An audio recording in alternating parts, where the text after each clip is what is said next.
Stop! In the name of love, before you break my heart.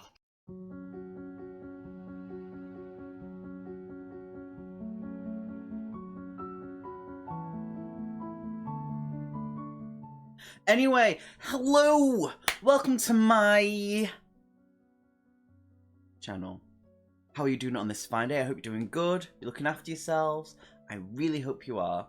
If you're new here, hello, my name is Noah, and this channel, I am the Bookworm. And today, we're talking about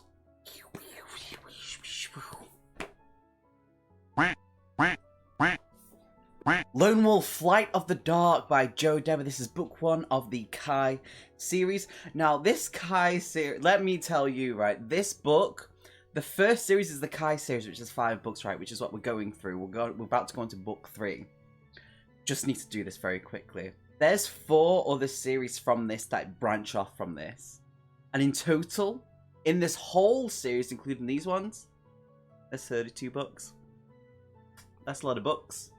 That's a lot of books I need to buy. Because I love this series so far. But the main thing is, with that 32 books, I'm not including the new series that has come out, which I have. I've got the first one. Well, I got one of them. The first book, The Huntress, Marked for Death. I've not included that in the 32 books because it's written by John Stark, someone new. Because unfortunately, Joe Dever did pass away in 2016 at the age of 60. But I'm still going to buy the books. So I got the first one. I need to get the other 2. They look very pretty. But yes, the Lone Wolf series. I did not know that this book or series existed. When I grew up, right, all I knew was fighting fantasy, and then eventually it was Destiny Quest. This book did not come onto my radar, My reader. until last year when Ven from Ven's Book Corner made a comment about it, and he was like, Oh, when I was younger, I did Lone Wolf. and I was like, What the dickens is Lone Wolf? and I tell you, he was like, How do you not know what Lone Wolf is? and I was like, I'm younger than you. and he was like, Not by much. and I was like, It still counts. that's not how it went, but in my mind. But yeah, no, thank you to Ben who actually showed me this book, this series, because I am in love with this so much. So, Lone Wolf series was originally published in 1984. It has 416 pages, but with these type of choose your own adventure books, they don't really count. It's all about the segments, which is the little parts that we kind of pick from, and there is 350, and I think that's in this series so far, because the second book was 350 segments as well.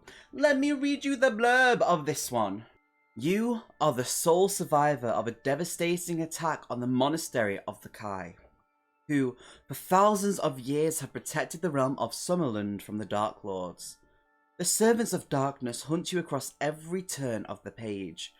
Can you reach the capital and warn the king of the gathering evil in time? Will you survive? Choose your skills and your weapons wisely. Your choice may be the difference between life and death in the most fantastic and terrifying journey of your life. For you are now the last of the Kai. You are Lone Wolf. Just below it, where it tells you like gives you the other cover of the books, it goes, the first episode in a unique interactive fantasy saga. Lone Wolf has inspired a generation of gamers and readers alike. Each adventure can be played separately or continued or combined even to create a continuous 32-book role-playing epic. A must-read for fans of gaming and fantasy. If you love exploring magical lands full of mystery and mayhem, then you will love these magnificent adventures.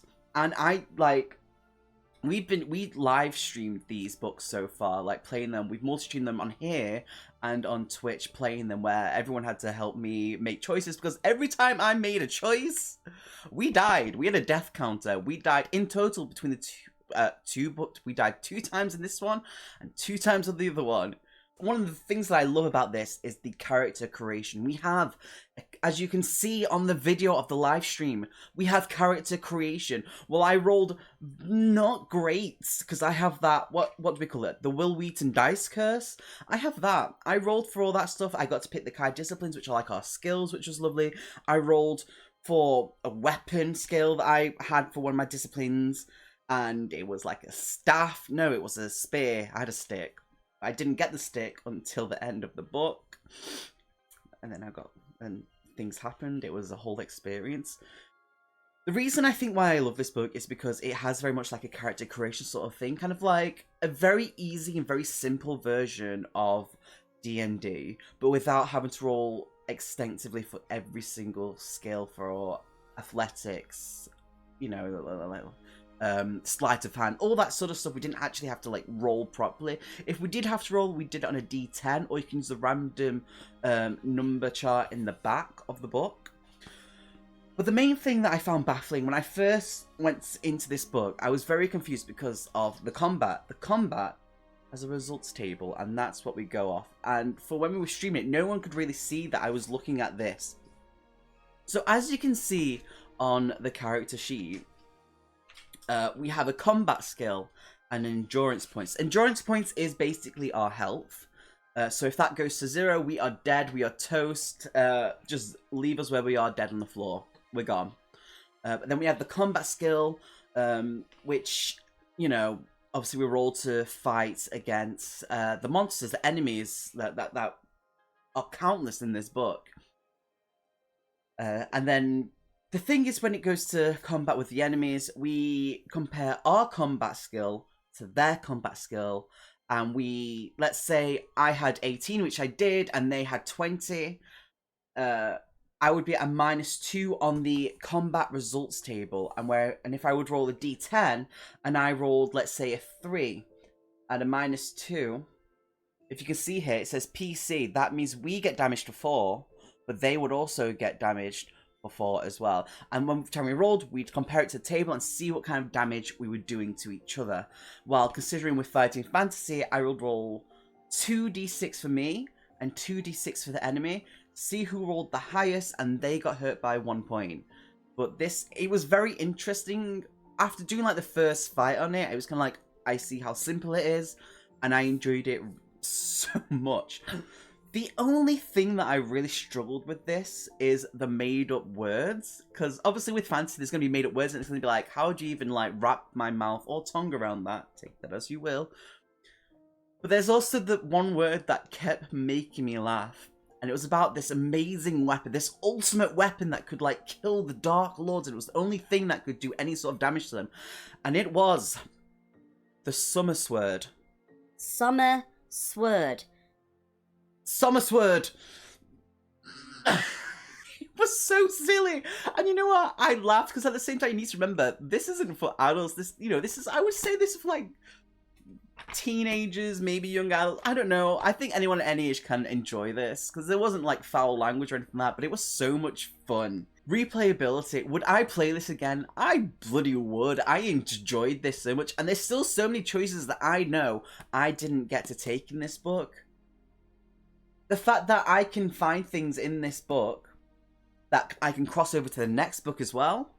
I love that. I love that. Apart from in the second book, we got knocked out and I lost everything because I rolled wrong. I was so angry. Anger was not the word. I was furious at that point. But yeah, I absolutely would play this again. I probably will play this again. I'm going to keep these for a long, long time. I have nephews. Maybe one of them will read it. I know one's 14 years old, nearly 15, and, you know, he's going to go to college and stuff. But I know my other one who's a little bit younger, he would probably enjoy this. If I was to rate this, I would rate this a 4.5 out of 5. I love the character creation. I love that you can take things and level up as you go along, setting from like one book to the other. You can take the items that you find from here into the next book that can either A, help you, or B, put you at disadvantage. I love that. I love that to bits. Jenny, no. The only thing why I dropped it down by like half a star is because obviously some of the words was a bit like, how do you even sell that? Helgedad. Sommerlund. Sword. Sword. That one just throws me. So funny. So funny. I enjoyed this book. I would love to know what your experiences are with the Lone Wolf series. I personally love them to bits. I'm so grateful for Ben for telling me about them, and then Jenny, my girlfriend, actually pointed them out in Waterstones, which brought it back into my mind, and I was like, I'm gonna order a set of them, and it was the best decision ever. But yeah, let me know what you think. I'd love to know your thoughts on it. Links down to like the live playthroughs of it, because they were an experience. We also did decide to name our character Clive Alive, which is a thing because of Ben as well. How dare you, Ben, have such an impact on not only my life, but my book reading as well. How dare you. Love you. But yeah, you all be good. Have an amazing day or night wherever you are. And I will catch you next time. Much love. Be good. Yes.